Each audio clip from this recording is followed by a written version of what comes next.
Rock of ages, cleft for me, let me hide myself in thee.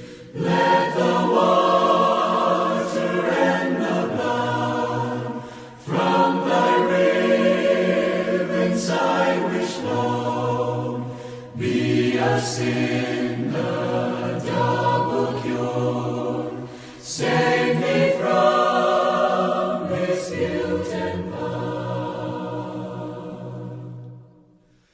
Not the labors of my hands can fulfill thy law's demands.